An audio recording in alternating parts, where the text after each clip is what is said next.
The Gigabyte Aero 15X9 is a thin laptop which is a great option for both gaming and content creation. So let's find out what's on offer, how well it performs, and if it's a laptop you should consider buying.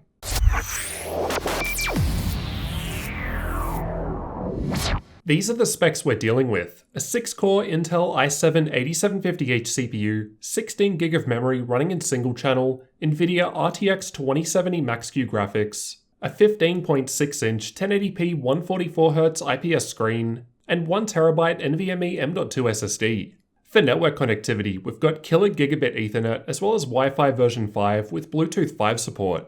It's also available with the overclockable i9-8950HK or dual-channel memory, while the Y9 model has RTX 2080 Max-Q graphics. The chassis is basically the same as the older V8 model, but I'll be comparing both in a future video, so get subscribed for that. The lid and interior are a matte black aluminium with a plastic trim, and overall it felt well built. The dimensions of the Aero 15 are 35.6cm in width, 25cm in depth, and just under 1.9cm in height, so on the smaller side for a 15-inch machine. The weight is listed at around 2 kilos on the Gigabyte website, and I found mine to weigh 2.1 kilos, or just over 2.9 kilos with the 230-watt power brick and cables included. It's got an LG 15.6-inch 1080p 144Hz IPS panel. No G-Sync here, although you've also got the option of a 4K 60Hz panel with higher color gamut. No issues at all for me with viewing angles due to the IPS panel. And the top and side bezels are just 5mm thin. I've measured the current color gamut using the Spider 5 Pro, and my results return 97% of sRGB, 66% of NTSC, and 72% of Adobe RGB. So fairly good results for a gaming laptop, and it comes color calibrated from the factory. At 100% brightness, I measured the panel at 336 nits in the center, and with a 670:1 contrast ratio. So decent brightness, although contrast is a bit lower than I'd like. But again, expect better results with the 4K panel. I've taken a long exposure photo in a dark room as a worst case backlight bleed test, and there was a little picked up by the camera. To my own eyes, this wasn't viewable, but this will vary between laptops and panels. Screen flex was about average while intentionally moving it, but as the screen hinge is basically most of the width of the body, it was fairly stable.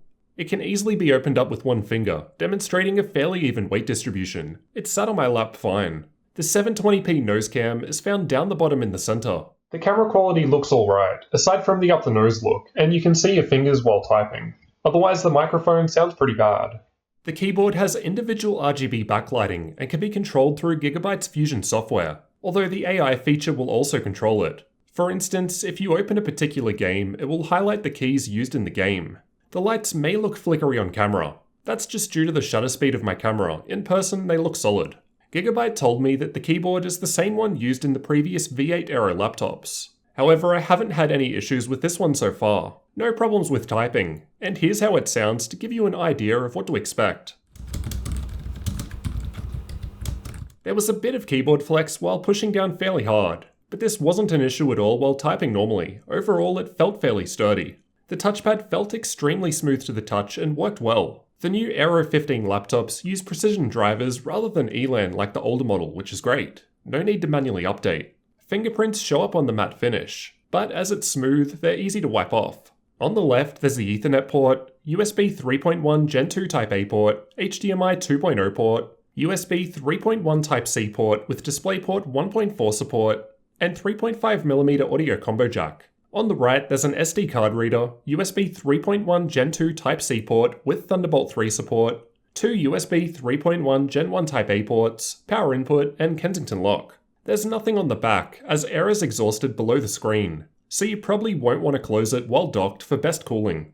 There's nothing on the front, just smooth plastic with a groove for getting your finger in to open the lid. On the lid, there's the Gigabyte logo in the center, which lights up white, and a carbon fiber texture towards the bottom. Underneath, there's some air intake vents towards the back, and the speakers towards the front left and right corners. The speakers sounded pretty good for a laptop, fairly clear even at higher volumes, though a noticeable lack of bass. Opening the laptop is fairly straightforward. You just need a TR6 screwdriver. With the metal panel removed, from left to right, we've got easy access to the Wi-Fi card, battery, 2 memory slots, and 2 M.2 slots. I've got a whole video dedicated to upgrading the Aero 15X, which should apply here too. Check the card in the top right corner for more information.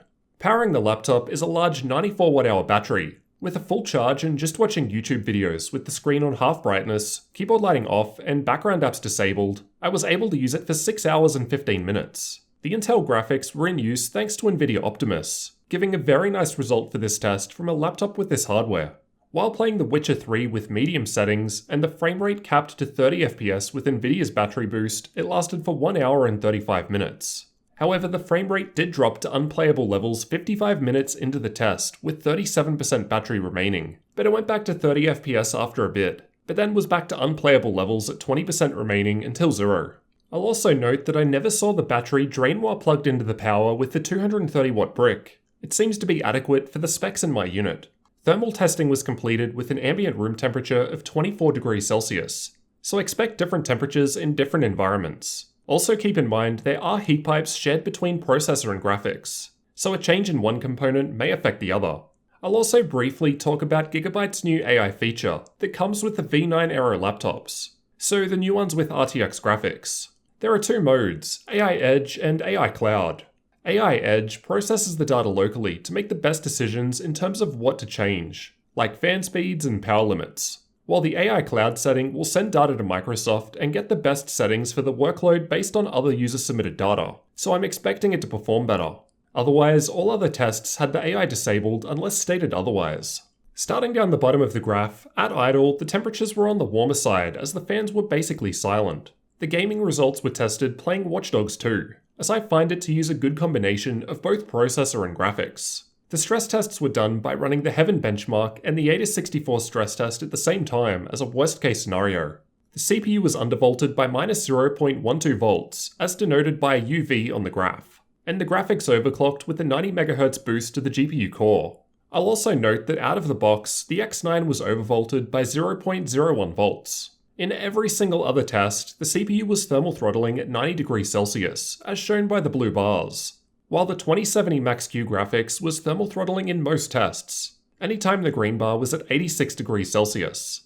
The graphics only stopped thermal throttling when the fan speed was manually maxed out, and at the top, with the Thermaltake Massive 20 cooling pad in use, I got the best results. These are the average clock speeds for the same tests just shown. Let's start towards the bottom with the gaming tests. Despite thermal throttling taking place for each of these tests, there are clock speed differences from the different settings. Both of the AI settings were giving better performance compared to just running the laptop at stock. However, from what I could tell, the AI Cloud setting ran with a higher fan speed, which reduced thermal throttling, which is why I think it was ahead of the AI Edge results. Either way, with my manual minus 0.12 volt undervolt to the CPU, plus 90 MHz overclock to the graphics, and with the fans manually set to maximum, I'm getting a big improvement over the stock and the AI settings. At the top of the graph, with our best case result using the cooling pad, the 8750H was 500 MHz from being able to reach the full 3.9 GHz turbo boost speed due to thermal throttling. These are the clock speeds I got while just running CPU-only stress tests without any GPU load. And we're seeing higher clock speeds now, as there's less heat in the system without the graphics contributing. At stock, I was hitting power limit throttling for the first time, rather than thermal throttling. By boosting the power limit with Intel XTU, the clock speed was improved. However, this now resulted in thermal throttling, which is why the undervolt at the top of the graph allows us to hit the full 3.9 GHz turbo boost speed of the 8750H. These are the temperatures for the same tests just shown. We can see that with the power limit boosted, the 90 degrees Celsius thermal throttling was reached, while the undervolt improved temperatures by 7 degrees Celsius while also boosting clock speed. While it was possible to boost the power limit of the CPU, this was not attempted in the gaming and stress tests shown previously. There's no point, as thermal throttling was taking place without it. We only need to look at boosting the power limit if we're hitting power limit throttling, but that wasn't the case here. To demonstrate how this translates into performance, I've got some Cinebench CPU benchmarks. While it was possible to get full performance in 8064 with the undervolt only, in Cinebench, I still had power limit throttling at the default 52 watt TDP, so I had to boost it a bit to almost hit 1200, just a little under what I'd normally expect from an unconstrained 8750H. Here are the GPU-only clock speeds while under a graphical-only stress test, at stock and with a 90 MHz overclock applied, and we'll see how this affects game performance later. These are the temperatures from the same tests. No change with or without the overclock, and not reaching thermal throttling at 86 degrees Celsius, as we saw in the combined CPU and GPU loads earlier. As for the external temperatures where you'll actually be putting your hands, at idle it was in the low to mid 30s. Warmer up the back and then cooler over the WASD keys. While gaming, the palm rest and touchpad area was still fairly cool. The middle of the keyboard was fairly warm though, getting to 50 degrees. The WASD keys are still sitting around 30 though. Similar deal with the stress test running. The back gets to the high 50s as hot air is exhausted below the screen, but I don't think it's an issue as you don't rest your hands there. The bottom also gets quite hot under heavy load, something I personally had issues with while exporting CES videos in an airport with my 15X on my legs. As for the fan noise produced by the laptop, I'll let you have a listen to some of these tests.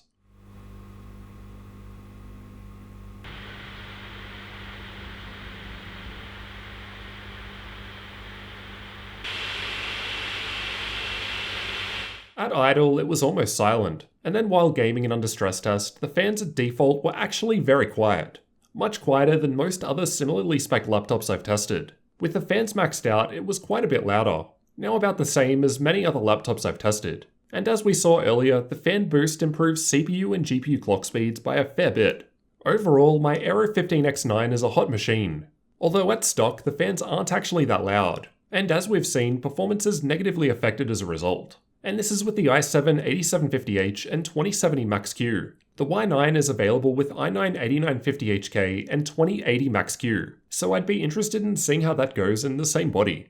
Finally, let's take a look at some gaming benchmarks. All games run at 1080p with the latest Windows updates and these NVIDIA drivers, the latest Gigabyte provided at the time of testing. As the Aero 15X9 is available in either single or dual channel memory configurations, I've tested both so you can see the difference. Fortnite was tested with the replay feature. The graphs can be a little confusing when there's so much data, so I'll spend some extra time covering this one. Basically, I've got the setting levels used along the side, so low, medium, high, and epic settings. The blue bars represent dual channel memory, while the purple bars show single channel memory. While this game was easily playable at all settings with single channel memory, dual channel was giving a 23% improvement to average FPS at epic settings. Overwatch was tested playing in the practice range, and in terms of average FPS, at epic settings there was only a 7% improvement. However, this was much larger at lower settings. For example, with low settings, dual channel was averaging 37% higher average frame rates. But again, the game was easily playable at max settings with either configuration. Battlefield 5 was tested in campaign mode and not in multiplayer mode, as it's easier to consistently reproduce the test run. I apologize for the rainbow colors, but there's not much you can do when trying to display so much information. In this case, the purple and green bars were tested with RTX on, and it wasn't really playable at ultra or high settings, with averages in the mid 30 FPS. Medium and low were okay though, both averaging above 60 FPS. In my personal opinion, ultra settings with RTX off both looks better than lower settings with RTX on and performs better too. Shadow of the Tomb Raider was tested with the built-in benchmark, and this test was able to average above 60 FPS, even with the highest settings in single channel. But going to dual channel did improve average frame rate by 22%, with up to a 43% improvement seen with the lowest settings. CSGO was tested using the Electrical benchmark, and this test saw a huge difference between single and dual channel memory. With all settings maxed out, there was a 42% improvement to average FPS with dual channel, shown by the blue bar right at the top of the graph. Rainbow Six Siege was tested with the built-in benchmark, and again there was a fair improvement with dual channel memory here, though realistically very high frame rates from the X9 in either case. At ultra settings, there was a 35% improvement to average FPS with a dual channel memory configuration. And interestingly, the 1% low with dual channel was around the average FPS from single channel. Far Cry 5 was also tested with the built-in benchmark, and the results were quite decent for this game, once again with a fair improvement from the dual channel configuration, shown by the blue bars. At ultra settings, there was a 16% improvement to average FPS with dual channel memory. Assassin's Creed Odyssey was another that was tested with the built-in benchmark, and although I don't think this game typically needs a high frame rate to play, at ultra-high settings, dual channel was improving average performance by 32%, with a smaller 15% improvement to 1% low. Watch Dogs 2 is a demanding game, but even with single channel at ultra settings, I found it playable. However, we can significantly improve the average frame rate with dual channel. At ultra settings, there was a 32% improvement to average FPS, and a much larger 54% improvement to 1% low. The Witcher 3 was tested with NVIDIA Hairworks disabled, and it played fine on the X9 with either single or dual channel memory, even with ultra settings, although it was possible to improve average frame rate by 22% with dual channel. I've got more games covered in the dedicated gaming benchmark video if you're interested. Just check the card in the top right corner. The i7-8750H and 2070 Max-Q graphics are giving us pretty good results in these games, despite the thermal performance. They're all easily playable with good settings, no problem. The X9 version of the Aero 15 is also available with an i9 CPU, so expect different results there. As we have seen, there is a fair difference between single-channel and dual-channel memory. You can buy the Aero 15 X9 with either single or dual-channel configurations, so I'd suggest dual-channel based on these results if you plan on playing games. Now for the benchmarking tools. I've tested Heaven, Valley, and Superposition from Unigine, as well as Firestrike, TimeSpy, and VRMark from 3DMark. Just pause the video if you want a detailed look at these results. As we saw earlier, we've got the option of overclocking the graphics, undervolting the CPU, and maxing out the fans to boost performance. So let's see how this actually helps in gaming. Far Cry 5 was retested using the built-in benchmark at 1080p with ultra settings.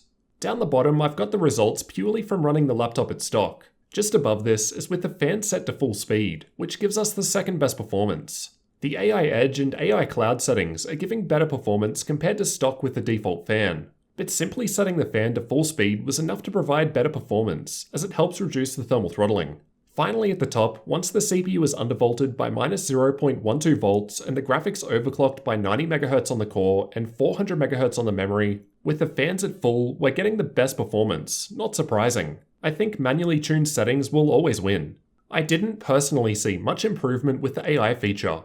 As we saw before, I was able to get better results with my own simple tweaks, though of course most people probably won't be doing that. Compared to running at stock with AI disabled, I was seeing some improvements with the AI, but better results were had by simply maxing out the fan, which is something anyone can easily do. I think in future, as different workloads are learned, it may improve over time. It could just be that the AI isn't currently optimized to best handle the workloads I was testing, especially the Edge AI setting, as I presume that learns from my behavior, and I've only had the laptop for a couple of weeks. Whereas AI Cloud has more data to work with from people around the world. For storage, I've got a 1TB NVMe M.2 SSD installed, and this was providing very nice read and write speeds. But there's also a second M.2 slot which supports both NVMe and SATA drives for upgrades. The UHS-2 SD card slot was getting good results with my V90 card. The Aero 15 has one of the best SD readers out of all laptops I've covered. For updated pricing, check the links in the description, as prices will change over time. At the time of recording, in the US with these same specs, it's going for around $2,400 US. Not too much more than the 15X. Here in Australia though, there's a larger difference, with the new X9 with these specs going for 3,700 Australian dollars.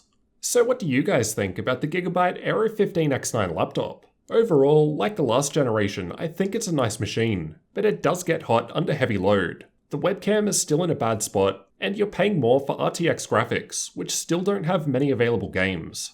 I personally use an Aero 15X, and I think it's the best laptop available for me in terms of both gaming and content creation. The X9 is essentially the same, just a bit more powerful and overall more polished. For instance, it's got precision drivers out of the box now, updated control center software, and I'm interested to see how the AI feature goes in the future. However, as we saw, it doesn't help too much yet. The Aero 15 X9 has got nice build quality, it's fairly thin, the battery is one of the best available in a laptop with these specs, but unless you really want RTX and that extra GPU power, or higher power from the optional i9 CPU, which given the thermal throttling will likely only see improvements in less core-heavy workloads, it may make more sense to go for the cheaper 15X model. I'll have a comparison between the two soon, so get subscribed for that one. Let me know what you guys thought about the Gigabyte Aero 15 X9 laptop down in the comments. And leave a like to let me know if you found the review useful. Thanks for watching, and don't forget to subscribe for future tech videos like this one.